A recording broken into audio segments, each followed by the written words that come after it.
脈衝電磁場呢個咧開頭嘅時間咧，其實係美國太空總署嗰度攞嚟俾啲太空人咧嚟到翻地球嘅時間咧，因為佢有機力流失咗啦，啲骨質亦會流失啦，即係有骨質疏鬆，有肌肉流失，咁佢就做翻個脈衝電磁波強化翻佢哋個肌肉同埋骨骼嘅。開頭嘅時間係咁樣用，咁而家就開始進入咗佢嗰個社區嗰度，喺住家版嘅一啲嘅PEMF 我哋叫脈衝機咧，其實都出現咗㗎啦。咁脈衝電磁場咧，其實係佢係糅合咗對細胞同埋分子嘅一啲嘅治療嘅。咁講緊啲咩咧？喺度即係我哋都要諗一諗下，我自己講啲咩咧？佢其實就係透過啲嘅電磁場，令到身體細胞有啲嘅共鳴。佢就會啟動得到細胞與細胞之間嘅聯絡，特別係一啲嘅離子嘅開集位，特別係鈣嘅離子開集位，以至到佢哋可以溝通得更加好嘅。地球有幾多人口啊？知唔知啊？70億係啦。你估我哋個身體企度，每一個人嘅身體有幾多個細胞啊？有大概30億萬個細胞。70億嘅人口。我哋要互相聯絡交通，你覺得困唔困難？而家有互聯網已經好咗好多啦，以前係寫信嘅。咁你如果講緊一個身體有30億萬個，即係咁上下啦，由28至36萬億咁樣。咁每一個細胞與細胞之間其實係冇聯絡。咁點樣可以組織佢哋互相嘅交流，同埋將個信息傳遞得好清楚？你咧就收到指令，咁入到個大腦，大腦咧又再分析，又再派個指令去隻手嗰度。撳個掣，咁你呢個嘅組合咧，其實係好困難嘅。咁當中其實係有好多微嘅信號，我哋都即係好多醫學上都唔認識啦咁樣。咁微衝擊波咧，其實就係講緊做緊呢樣嘢啦。佢啟動翻細胞與細胞之間嘅交通，正常我哋都有嘅，如果唔係我哋用唔到啦。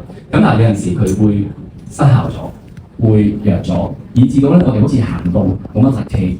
好似做所有嘢都做唔得到，咁佢重新啟動翻個細胞與細胞之間嘅交通。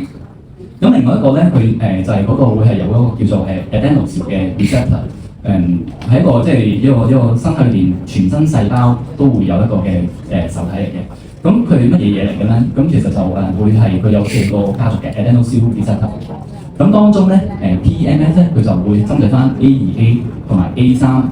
兩種嘅節度，即係受體啦，兩個受體會關注佢嘅，咁咪達至到咩效果咧？咁會令到個心臟跳動得穩定啲啦，令到心臟嘅冠狀動脈血流量會好啲啦，咁亦都會咧令到一啲嘅免疫系統改變嘅。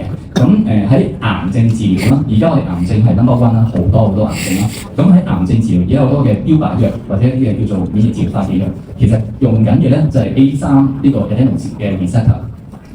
佢嗰個即係更改佢一啲嘅互接代嘅信號，以至到咧佢可以產生翻一啲嘅免疫系統，將個癌細胞攻擊殺死佢。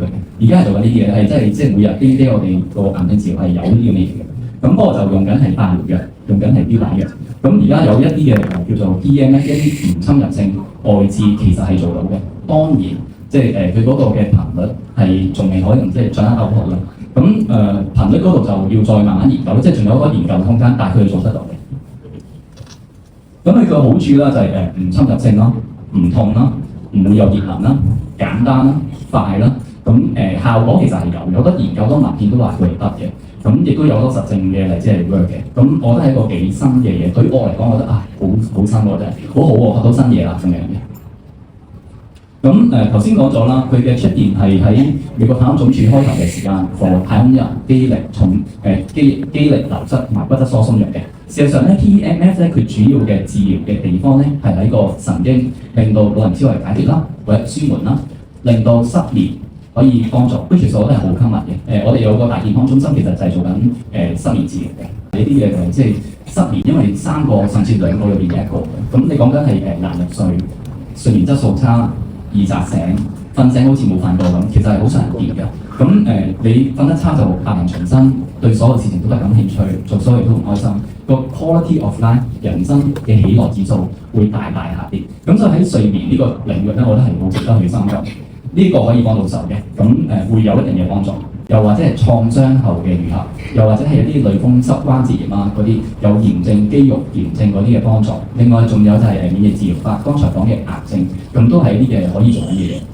咁而家已經係做到咧係例如膝關節，我想個膝關節好啲嘅，或者背關節好啲嘅，咁有啲好精準嘅嗰個頻率啦，因為佢要用嗰個好精準個頻率去對應翻，令到好似微波爐咁啫嘛，你要啱啱嗰個頻率，以至到佢嗰個共鳴，咁跟住咧共鳴咗嘅時候開咗嗰個細胞與細胞嘅接觸，同埋激活咗個 adenosine 嘅 receptor，令到佢可以做到嗰個消炎、修復同埋保養嘅作用嘅。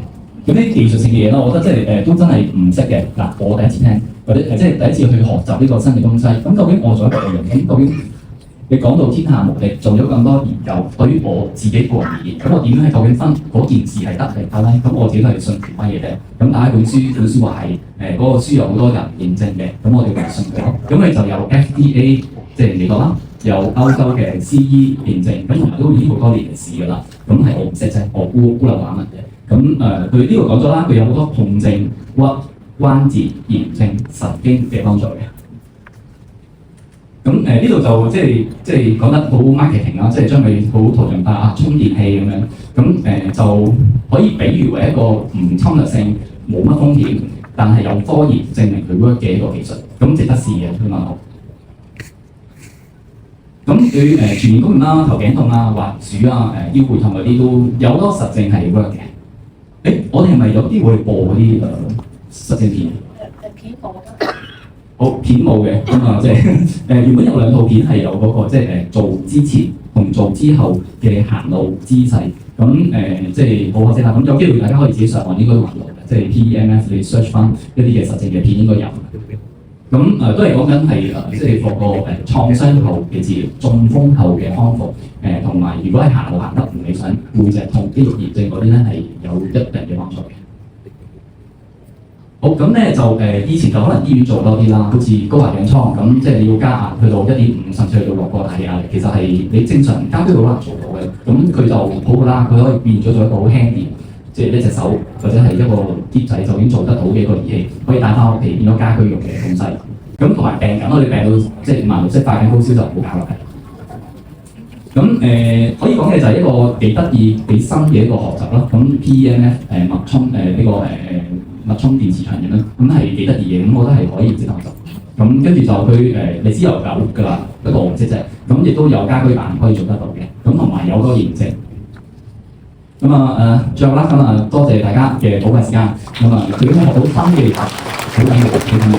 咁就有啲咩需要可以聯絡我哋。